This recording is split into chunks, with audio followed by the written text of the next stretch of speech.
ఇండస్ట్రీలో ఎవరైనా శ్రీహరి గారి ఇంటికి వెళ్తే సాల్వ్ అవ్వని ప్రాబ్లం ఉండదు.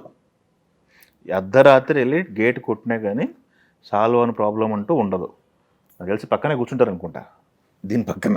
అవును, రాత్రి 2-3 దాకా ఉంటారు yes yes yes. Morning 7 o'clock shooting ఉంటే కూడా 2-3 దాకా కూర్చున్నాను. చాలా వాటికి విట్నెస్ నేను కూడా కొన్ని సందర్భాల్లో అక్కడ చూశాను. సో ప్రాబ్లం అంటూ ఉండదు, ఎవరికి ఏది కావాలంటే అది ఇచ్చేస్తారు, చేస్తారు. ఏంటి అప్పుడు మీరేమో అబ్జెక్ట్ చేసేవాళ్ళు కదా, ఆయన డబ్బులన్నీ దానాలు చేసేస్తుంటే అది ఇచ్చేస్తుంటే? మంచిగా కదా చేస్తారు. ఇప్పుడు అన్నీ వేసుకున్నారు. ఇప్పుడు మేము అదే ఇంట్లో లేదు, అవును, అదే 3 కార్లో లేదు, నా పిల్లలు వెళ్ళి భిక్షం వెళ్ళట్లేదు కదా, ఫర్నిచర్స్ అన్ని బాగానే ఉంది కదా, బాగానే ఉన్నాం కదా. అది దేవుడు ఇచ్చిన వరం కాదు, శ్రీహరి ఇచ్చిన వరం. ఓకే, అదే కొంతమంది నాకు అక్కడ నమ్మకం ఉంది.